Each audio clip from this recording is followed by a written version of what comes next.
Write an equation for the line passing through the point -1, 4, where m equals 2. Give the final answer in slope-intercept form.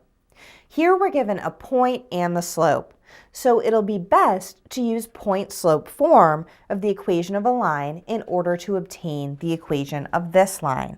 We can then convert it into slope-intercept form. To start, point-slope form is y minus y sub 1 equals m times x minus x sub 1, where x sub 1, y sub 1 is a point on the line, and m is the slope.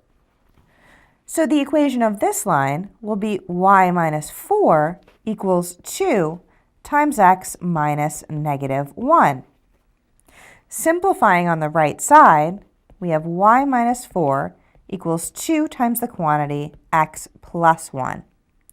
Using the distributive property on the right side, we have y minus 4 equals 2x plus 2, and then we add 4 to both sides to isolate y, and we have y equals 2x plus 6, which is the equation of the line in slope-intercept form.